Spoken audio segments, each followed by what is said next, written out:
विश्व का भरण पोषण करने वाले, जिनका स्मरण मात्र से विश्व का भरण पोषण होता है।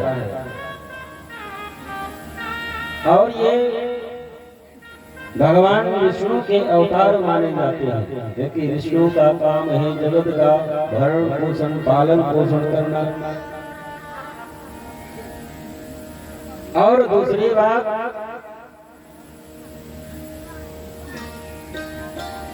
जगत का भरण पोषण करने वाले, जिनकी स्मरण मात्र से हर प्रकार का कष्टों का निवारण होता है, ऐसे जो दूसरे आपके बालक हैं, इनका नाम भरत होगा। जय भरत लाल की, जाके सुमिरन तेरी पुनासा, जाके सुमिरन तेरी पुनासा, नाम सतगुर वेद प्रकाशा, जाके सुमिरन तेरी पुनासा, नाम सतगुर वेद प्रकाशा, नाम सतगुर वेद प्रकाशा। वशिष्ठ जी महाराज कहते हैं कि जो सबसे छोटा बालक आपका है, इसका स्मरण मात्र से ही शत्रुओं का विनाश होगा। लेकिन शत्रुघ्न जो अपने शत्रुओं का विनाश करे, उसका नाम शत्रुघ्न है। अगर लखन लाल को इस तरह लखन लाल का नाम रखा जाता तब तो ठीक था, लेकिन शत्रुघ्न जी महाराज कहीं कभी किसी से युद्ध करने तो गए नहीं, और ना इनका कोई शत्रु था। लेकिन जो काम क्रोध मद लोभ, ये जो सबसे बड़े शत्रु हैं हृदय में रहने वाले, ये लोभ रूपी जो मंत्रा थी उस पर प्रहार करा। काम क्रोध मद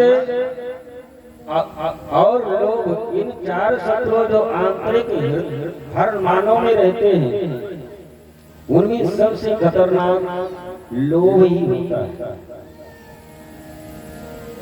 काम क्रोध मद लोभ जो मानव को नरक में ले जाने वाले जो चार शत्रु हैं मानव के, उनमें सबसे खतरनाक होता है लोभ।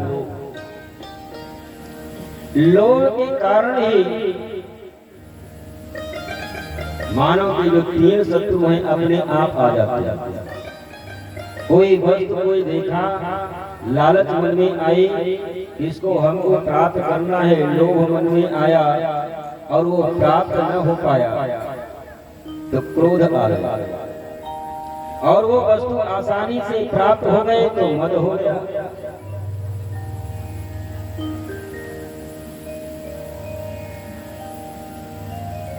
इसलिए जो सबसे बड़ा शत्रु है लोभ, लेकिन काम जब आता है वो भी दिखाई पड़ता है। क्रोध आया वो भी दिखाई पड़ता है। क्रोध आया तो लोग ऊंची आवाज में बोलना प्रारंभ कर देते, आंख लाल हो गई, गाली गलौज करना प्रारंभ कर देता है। मद है यानी तो वो भी दिखाई पड़ता है, क्योंकि अहंकारी व्यक्ति जो होता है वो अपने आप को ही सर्वश्रेष्ठ समझता है। लेकिन जो लोभ होता है दिखाई नहीं पड़ता।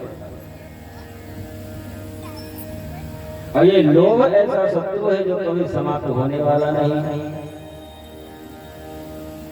एक बार नारद ऋषि इस धरातल पर भ्रमण करते हुए जा रहे थे।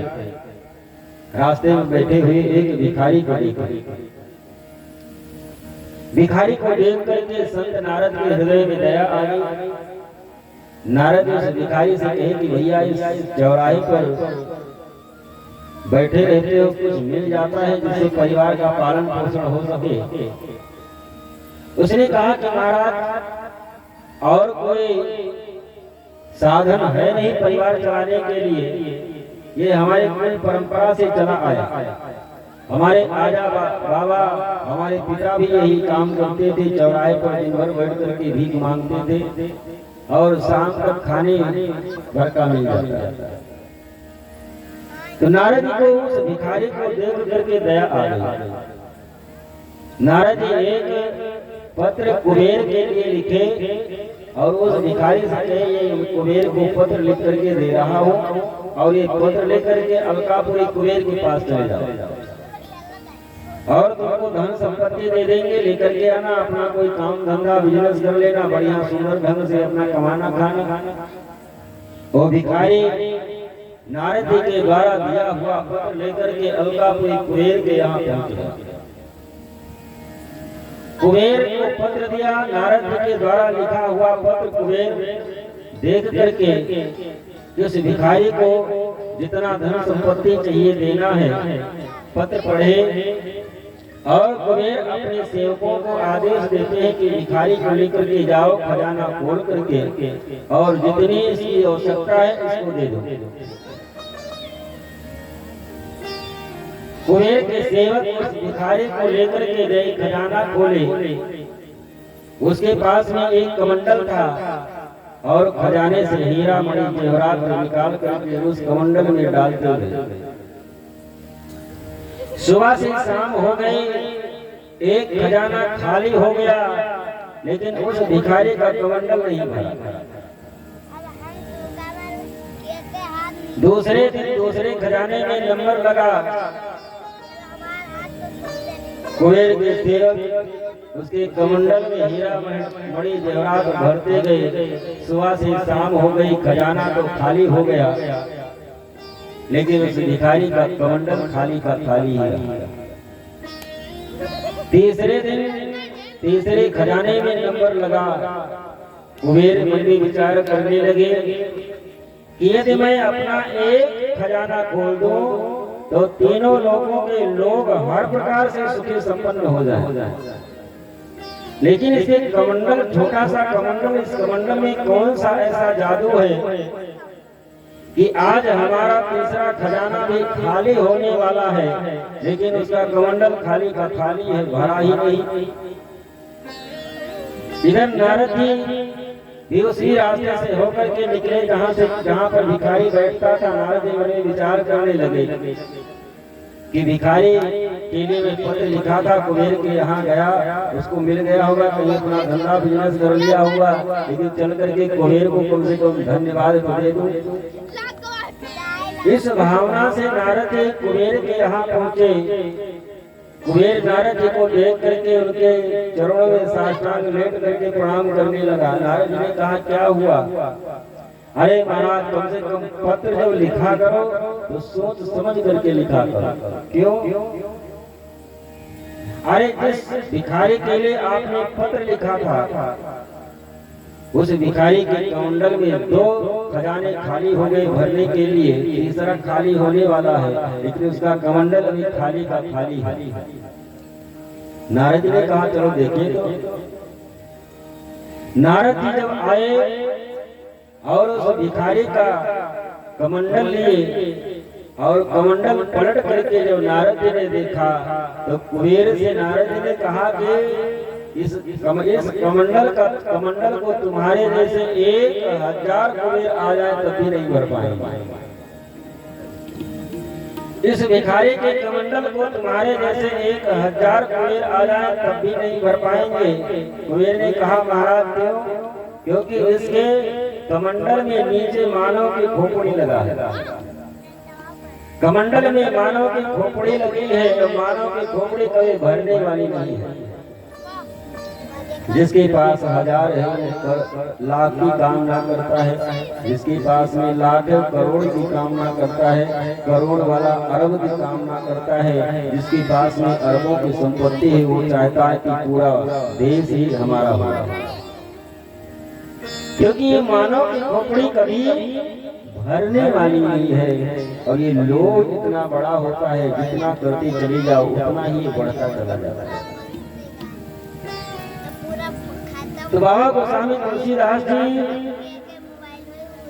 शत्रुघ्न के लिए, शत्रुघ्न इसलिए लिखा कि लोभ रूपी जो मंत्रा था उसके ऊपर प्रहार किए, इसलिए इनका नाम जाके सुमीर तेरे पुनासा जाके सुमीर तेरे पुनासा नाम सत्वभन वेद प्रकाशा नाम सत्वभन वेद प्रकाशा जाके सुमीर। और जो तीसरे नंबर के हैं लक्षण धाम राम प्रिय, लक्षण धाम राम प्रिय सकल जगत आधार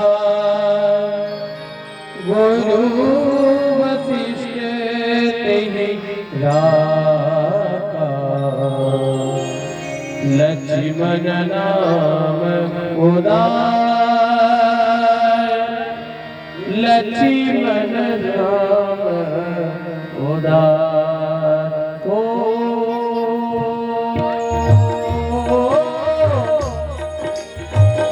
हरे नाम गुरु हृदय विचारी वेद तत्व लखतव सतचारी राम सिया राम सिया राम जय जय राम राम राम सिया राम जय जय राम।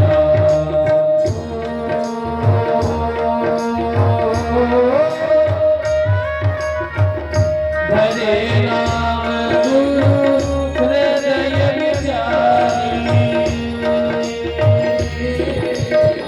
वेद तत्व सतचारी राम सिया राम जय जय राम राम सिया राम जय जय राम।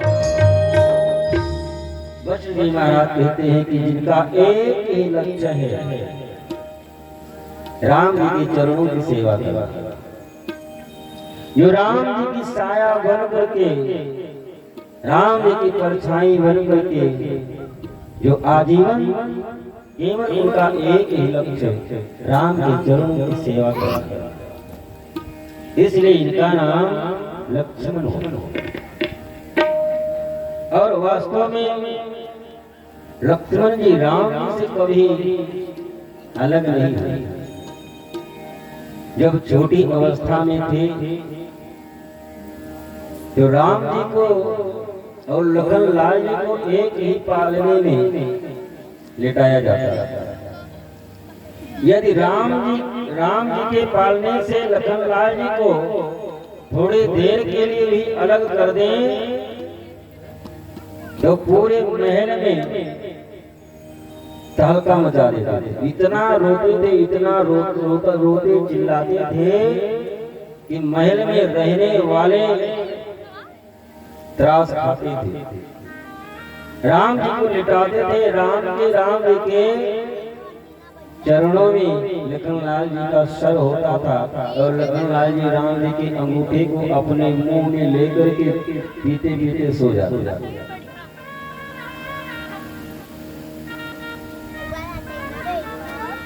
बड़े हुए दोनों साथ में खेलते, विवाह करने के लिए भी गए तो साथ में गए, लेकिन जब 14 वर्षों का वनवास जब हुआ तब भी केवल राम जी को हुआ था, लेकिन लखन लाल जी को जब पता चला वो चलने के लिए तैयार हुआ। राम जी बहुत समझाए लखन लाल को कि भरत शत्रुघ्न भी नहीं है, मामा के यहाँ है, पिताजी इस समय अचेतन अवस्था में है, उनकी देखभाल करना ये तुम्हारा दायित्व है। एक बेटे का दायित्व है पिता की संरक्षण करना, उनकी देखभाल करना, और तुम हमारे साथ नहीं चल सकते। मैं तुमको साथ में लेकर के नहीं जाऊंगा। लखनलाल जी ने कहा, माता राम मत पिता रामचंद्र, स्वामी रामो मत्सखा रामचंद्र, सर्वस्व मे रामचंद्रो दयालु, नान्यम जाने नैव जाने न जाने। तो लखनलाल जी ने कहा कि मैं आप ही को अपना माता मानता हूँ, आप ही को मैं अपना पिता मानता हूँ, आप ही को मैं अपना सखा मानता हूँ, आप ही को मैं अपना स्वामी मानता हूँ और आप ही को मैं अपना सखा मानता हूँ, आप ही को मैं अपना सर्वस्व मानता हूँ। आप लखनलाल को छोड़ करके तो जा सकते हैं, लेकिन मैं आपके चरणों की सेवा यदि आप छोड़ करके गए तो केवल इस शरीर लखनलाल का यहाँ रहेगा, लेकिन मैं तो आपके साथ में ही रहूंगा। राम जी मन में विचार करने लगे कि ऐसा ना हो लखनलाल को छोड़ करके जाएं और ये शरीर में छलांग लगा दिया। लखनलाल जी को भी साथ में लेना पड़ा। तो लखनलाल जी का केवल एक ही लक्ष्य राम जी के चरणों की सेवा करना, राम जी के साथ में राम जी की परछाई बनकर के परछाई की तरह, जिस तरह से परछाई कभी साथ नहीं छोड़ती, उसी प्रकार से लखनलाल जी भी कभी राम जी का साथ नहीं छोड़ते।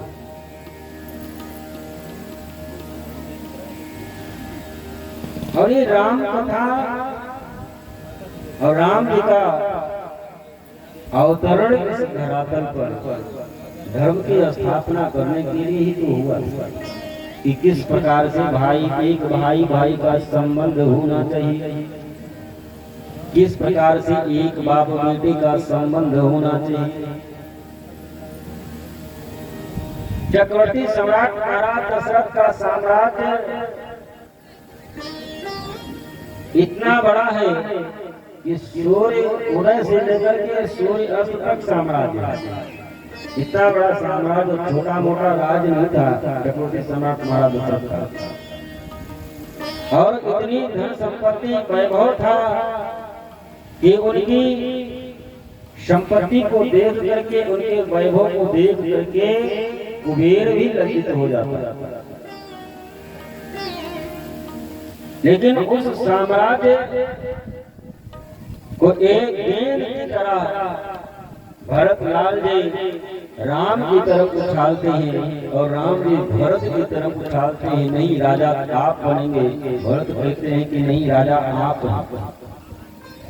लेकिन आज के समय में एक भाई में बंटवारे के समय अगर एक छोटा भाई कहीं एक हिस्सा जमीन अधिक ले लिया तो उसकी कीमत भले ही 10,000 रुपया हो, लेकिन कोर्ट कचहरी में 10-20 लाख रुपया चाहे चला जाए, लेकिन ये छोटा वाला एक हिस्सा ज्यादा क्यों ले ले।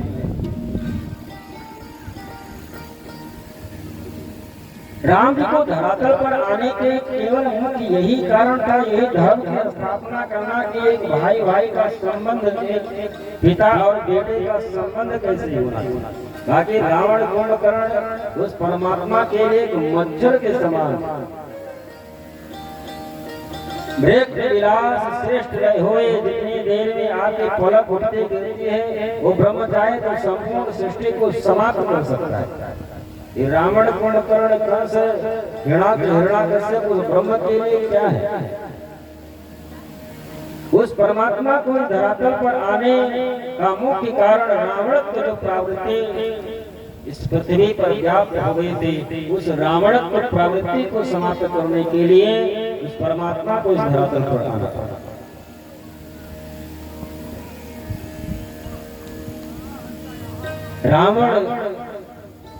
रावण तो एक प्रवृत्ति है, दैत्य कहीं अलग से बन करके नहीं आते। ये दैत्य जो होते हैं ऐसा नहीं होता कि उनकी बड़ी बड़ी सीख होती पूंछ लगा होता, ऐसा नहीं होता। वो भी हमारे आपकी तरह उनका भी शरीर होता है। दैत्य राक्षस का शरीर हम आपसे कहीं अलग नहीं होता। राक्षस की एक प्रवृत्ति होती है, दैत्य की एक प्रवृत्ति होती है। मानव योग किसको कहते हैं? जो राम जी ने जो चरित्र इस धरातल पर आकर के किया, वो मानव का धर्म है, वो मानव का चरित्र है। और उसके विपरीत जो कार्य करता है उसी को राक्षस कहते हैं। बाकी ऐसा नहीं कि राक्षस कहीं अलग से बन करके आते, उनका पूरा खानदान सब कुछ अलग होता है। रावण ने जिस कुल खानदान में जन्म लिया था, विश्वेश्वरवा महर्षि, वो ब्राह्मण ही थे। ऋषि कुल संकुल में जन्म लिया था। केवल ये दैत्यों की एक प्रवृत्ति होती है। मानव की किसको कहते हैं? प्रातः काले उठी कैर गुनाता, प्रातः काले उठी कैर गुनाता, माता पिता गुरु नाम माता पिता गुरु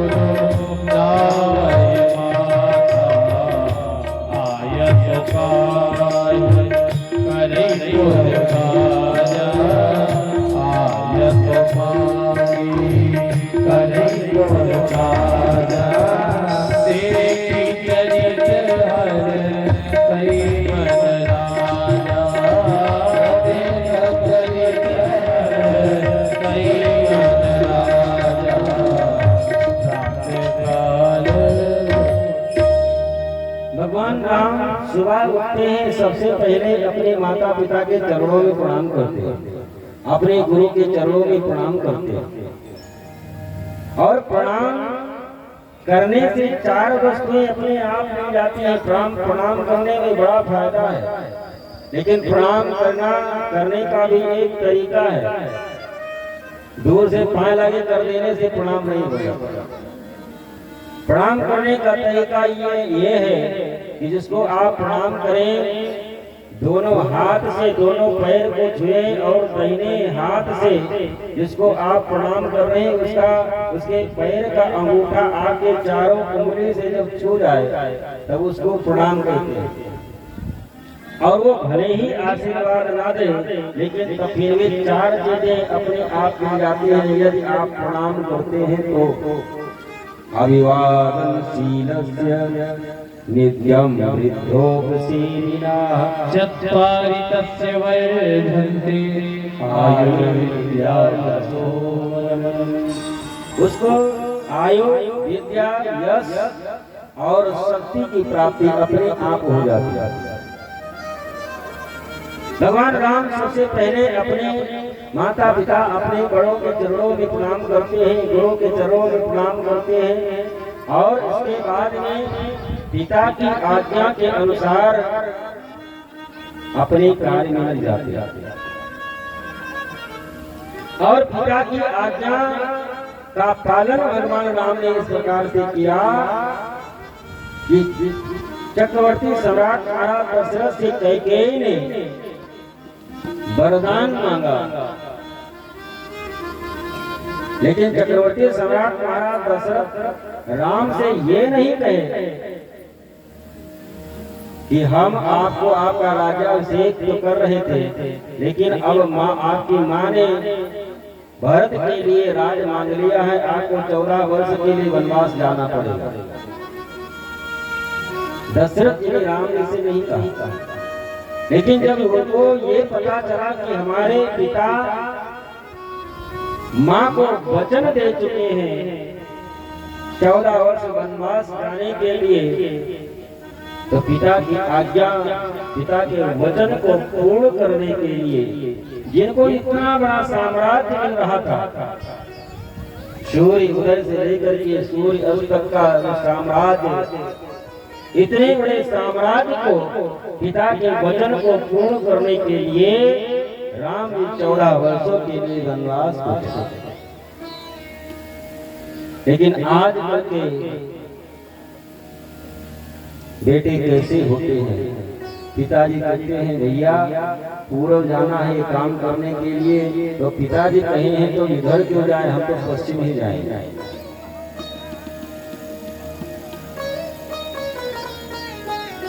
और अब तो हमारे समाज में तो एक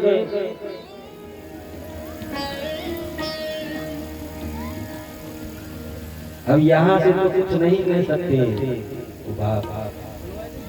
लेकिन जो ये नशा जिनके बच्चे करने लगे हैं, उस बात के ऊपर क्या बीतती होगी। लेकिन शास्त्र में लिखा है कि जिस बेटे के कारण पिता के आंखों में आंसू आ जाए, उस बेटे को नरक में भी ठिकाना नहीं मिलता। बेटे के कारण यदि बाप के आंखों में कभी आंसू आ जाए, तो मानव का धर्म यह है जो राम जी ने किया। रामो विचारवान धर्म, धर्म की सबसे बड़ी व्याख्या यही है कि जो राम ने जो चरित्र इस धरातल पर आकर के किया, वही मानव के करने के योग्य है, वही मानव का धर्म है। और इसके विपरीत जो काम करने वाला है वही तो दैत्य है, वही राक्षस है। राक्षस कोई कुछ नहीं होती, राक्षस का कोई कुल खानदान नहीं होता, राक्षस कहीं अलग से बन करके नहीं आते, राक्षस का कोई आकार प्रकार अलग से नहीं होता। राक्षस कहते किनको? माँ नहीं माँ पिता नहीं देवा,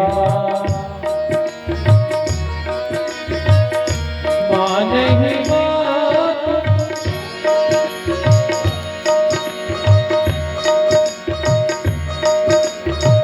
पिता नहीं देवा, माँ नहीं माँ, पिता नहीं देवा, साधु दर्शन करवा वही सेवा, आलोक करवा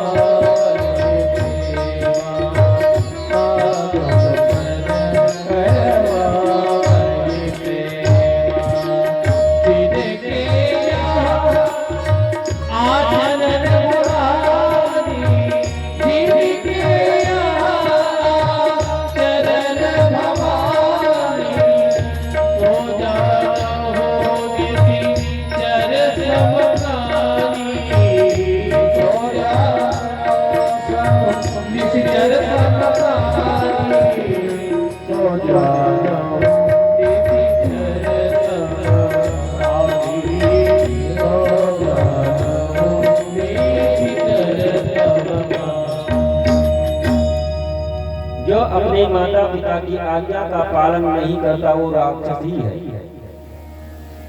जो अपने माता पिता की आज्ञा को नहीं मानता वो राक्षस ही है। ऐसे जो बैठे हुए हैं उनको बुरा ही लग रहा हो, लेकिन वो दुष्ट राक्षस है जो अपने माता पिता की आज्ञा का अवहेलना करते हैं, जो अपने बड़ों का सम्मान नहीं करते, जो अपने बड़ों का अपमान करते हैं, जो साधु संतों का अपमान करते, साधु संतों का आज्ञा का पालन नहीं करते, जो अपने सनातन धर्म के विपरीत कार्य करते हैं, जो अपने सनातन धर्म को नहीं मानते, वो राक्षस ही हैं। राक्षस नहीं अलग से बन करके नहीं आते, राक्षस एक प्रवृत्ति ही होती है। ऐसी जिसकी प्रवृत्ति हो वो राक्षस ही है। मानव तो अपने को मानव कहलाने के योग्य वही है जो राम ने जो चरित्र किया है, उस रास्ते पर, उस पथ पर जो चलता है, मानव कहने का अधिकारी वही है।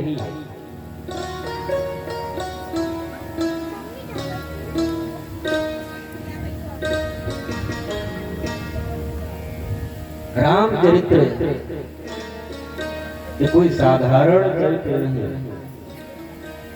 रामचरितमानस को यदि जीवन में दो ही चौपाई उतार ली जाए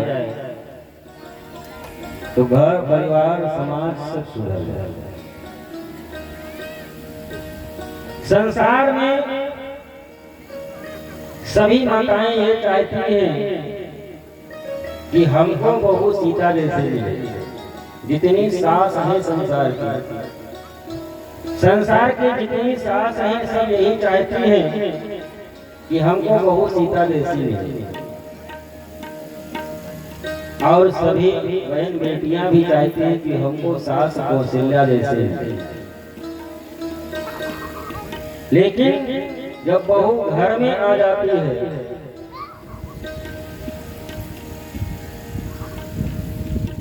तो घर में जब बेटी है तो कहती है अब आ गई है तो काहे मर रही है, बर्तन मांजेगी, खाना बनाएगी, झाड़ू पोछा करेगी, अब नौकरानी तो आ ही गई।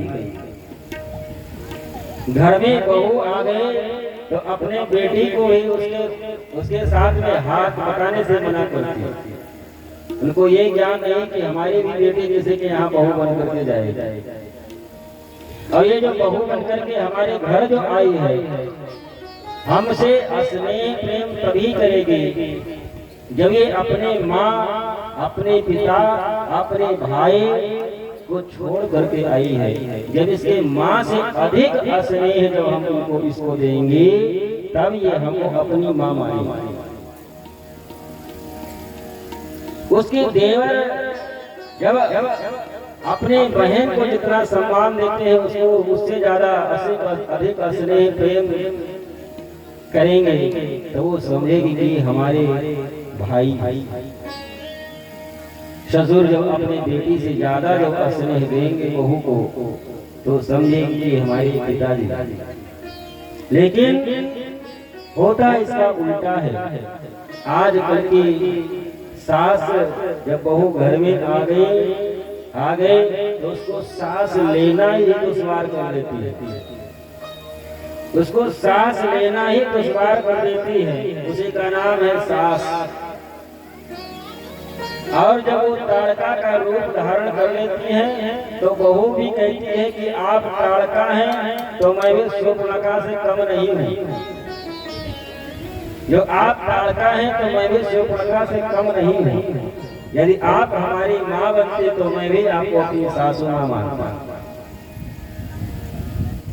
लेकिन एक सास बहू का जो रिश्ता होता है बड़ा पुनीत रिश्ता होता है। जब राम जी विवाह करके अवध में आए उस समय एक दैत्य आकर के अवध में सरयू जी के जल के प्रवाह को आकर के रोक देता था। और सरयू जी के जल के जब प्रवाह को रोक देता था तो सरयू के किनारे बनी हुई जो संतों की कुटिया थी उस सरयू जी में बह जाया करती थी। संत आकर के चक्रवर्ती सम्राट महाराज दशरथ से शिकायत किए। उस दैत्य को मारने का प्रयास चक्रवर्ती सम्राट दशरथ ने कई बार किया लेकिन उसको मार न पाए। गुरु वशिष्ठ के पास में गए इस दैत्य को मारने का कोई उपाय। वशिष्ठ जी ने कहा कि इस दैत्य को आप कभी मार सकते हैं जब रात्रि में 12 बजे आता है ये सरयू जी के जल के प्रवाह को रोकता है और उस समय आपकी बड़ी बहू दीपक को बुझाए घर में और उसी समय आप इसके ऊपर बाण मारे कभी ये मरेगा। चक्रवर्ती सम्राट महाराज दशरथ आकर के कौशल्या जी से कहते हैं कि उस दैत्य को मारने का मैंने अनेक प्रकार से प्रयास किया, कई दिन मैंने प्रयास किया लेकिन मार न पाया। अब एक ही उपाय है और वो ये है कि रात्रि में जब 12 बजे वो आए और मैं उसके ऊपर बाण चलाऊं उस समय अपनी बड़ी बहू घर में दीपक बुझाए और मैं उसके ऊपर बाण मारूं तभी मैं इसको मार सकता हूँ। तो कौशल्या जी कहती हैं चक्रवर्ती सम्राट महाराज दशरथ से कि महाराज यदि आपको बुढ़ापा आ गया हो तो आप चूड़ी पहन करके घर में बैठिए। मैं क्षत्राणी हूँ, मैं जाकर के उस दैत्य का वध करूंगी, लेकिन मैं अपने बहू को रात्रि में 12 बजे तक जागने का कष्ट मैं अपने बहू को नहीं दे सकती। ये होता है एक सास बहू का रिश्ता, कि मैं अपने बहू को रात्रि में 12 बजे तक नहीं लगा सकता।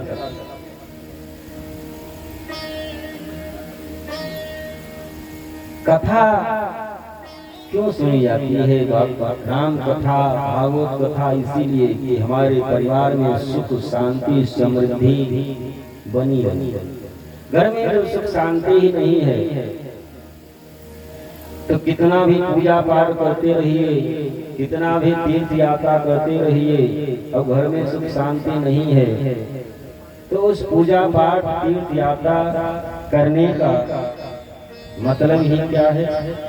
लेकिन आज भैया मौसम थोड़ा गड़बड़ है और समय भी 11 बजे है, तो अब आरती हो जाएगा। ऐसे समय से आइए, 2 दिन और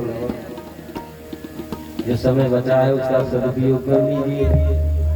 अगले साल तो आप लोगों का आशीर्वाद, यदि माता जी की इच्छा होगी तो पुनः सौभाग्य मिलेगा। अब 2 दिन जो समय बचा है उसका सदुपयोग, लेकिन समय से कल से आइए। आज मौसम खराब होने के कारण थोड़ा विलम्ब से कथा भी शुरू हुई, लेकिन अब 11 बजे भी चुके हैं और मौसम थोड़ा गड़बड़ है। मान लीजिए बरसात होने लगे तो आप लोगों को दिक्कत होगी। आइए छोटी सी भजन और इसके बाद में आरती प्रसाद लेकर के ही आपको जाएंगे।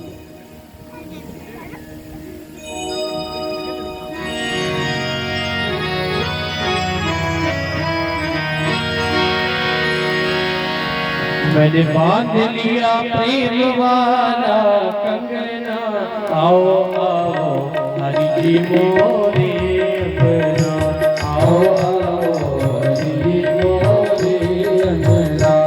मैंने बांध लिया, हाँ मैंने बांध लिया, ओ मैंने बांध लिया प्रेम वाला कंगना, आओ आओ हरि जी मोरे अंगना, आओ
सभी लोग उठ करके खड़े हुए और आरती माइनर आ जाइए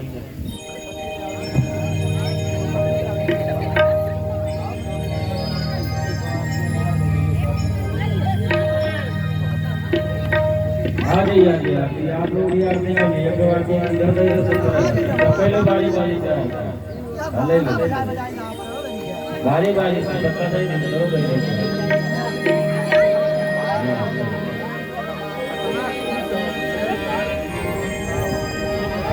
आरती अवध बिहारी की, लखन सिया जनक दुलारी की। आरती अवध बिहारी की, लखन सिया जनक दुलारी की। आरती अवध बिहारी की, लखन सिया जनक दुलारी की। आरती अवध बिहारी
बोलिए भक्त वत्सल भगवान की। सभी लोग पीछे से होकर के अपने स्थान पर बैठ जाए। आपकी प्रसाद आपके पास पहुंच जाएगा। सभी लोग पीछे से होकर के अपने स्थान पर बैठ जाए। जय श्री राम। सभी लोग बैठ जाइए, आगे प्रसाद लेकर के जाएंगे। और जो कलशा भरने वाली माताएं बहनें हैं और उनके लिए 2 दिन का समय बचा है, वो आकर के जब हवन में बैठ करके हवन 2 दिन में कर लें। जो कलशा भरने वाली माताएं बहनें हैं वो 3 बजे आ जाए। 3 बजे से 4 बजे तक आप लोगों का हवन होगा। 3 से 4 बजे के बाद में फिर जजमान होगा। 3 से 4 कल आकर के आप लोग हवन कर लीजिए। और आज के कुछ प्रमुख दानदाता हैं, ये राज अनुज तिवारी कांदूपुरवा, इनके तरफ से 500 रुपया। राजू तिवारी इनके तरफ से 500 रुपया। आशुतोष तिवारी इनके तरफ से 500 रुपया। राजेंद्र गुप्ता इनकी तरफ से 1100 रुपया। बच्चाराम गुप्ता इनकी तरफ से 501 रुपया। भगवानी गुप्ता कांदूपुरवा इनकी तरफ से 501 रुपया। बसराज गुप्ता कांदूपुरवा इनकी तरफ से 501 रुपया। राजाराम गुप्ता कांदूपुरवा इनकी तरफ से 501 रुपया। नकुल गुप्ता कांदूपुरवा इनकी तरफ से 501 रुपया। सुभाष तिवारी कांदूपुरवा बसनेरा इनके तरफ से 1100 रुपया। विपिन चंद तिवारी इनके तरफ से 1100 रुपया। और करण भूषण सिंह जो आपके यहाँ के कैंडिडेट थे बीजेपी के विष्णुवरपुर, इनकी तरफ से 21 रुपया। और भगत राज मिश्रा कलाम सतरही जो आपके यहाँ से ये भी कैंडिडेट थे, इनकी तरफ से भी 21 रुपया। दोनों लोगों के यहाँ बराबर बराबर आया। हमको लगता है सब बराबर बराबर दिए हैं, इसीलिए बराबर बराबर आया। कुछ आगे पीछे किए होते तो आगे पीछे हो जाता है। लेकिन 50-50 का मामला था, इसलिए 50-50 21-21 दोनों लोगों के यहाँ से आया, आधा आधा मामले थे, इसीलिए 21 उनके यहाँ से आया तो 21 इनके यहाँ भी आया, 21-21 दोनों लोगों के यहाँ से आया है।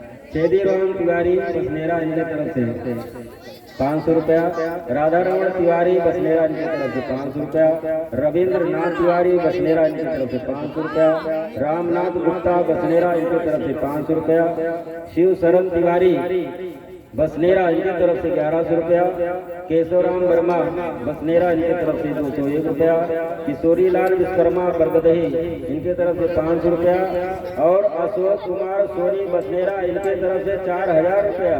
भैया स्वागत थोड़ा बनता है। अशोक कुमार सोनी इनके तरफ से 4000 रुपया, अवधराम गुप्ता कांडूपुरवा इनके तरफ से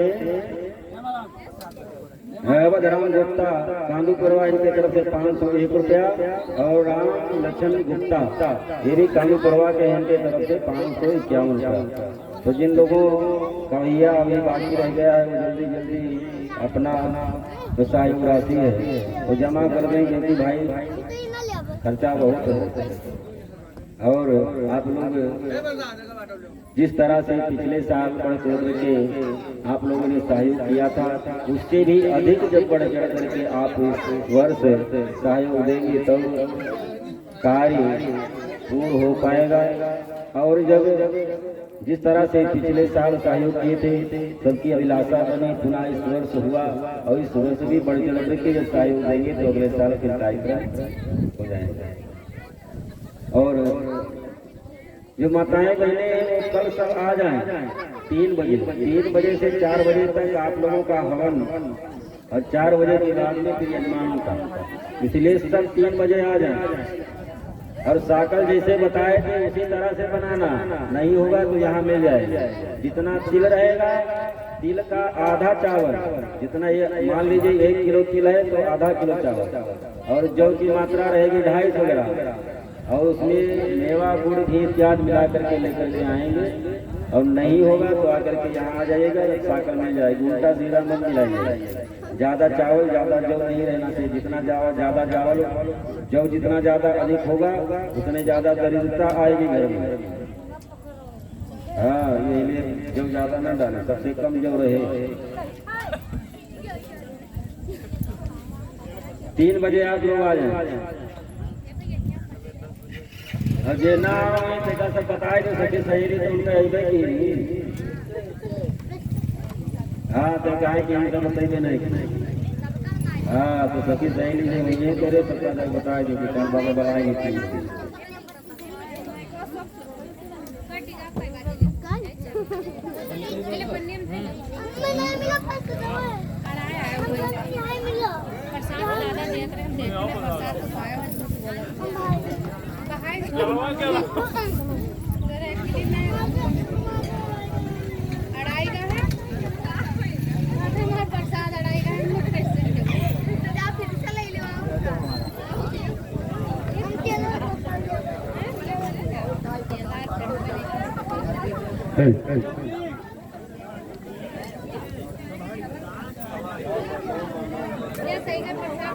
लेकिन आया ना सही सब घरे बैठ के है बच्चा इधर है भैया है चप्पल पहन के इधर आओ।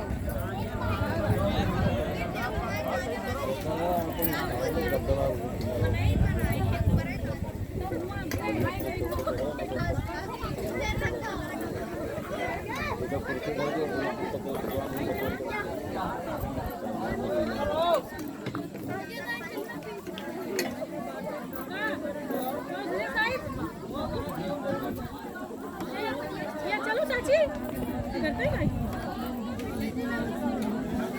पंडित जी नमस्ते। पहले की करो डायरेक्ट नमस्ते कहा कि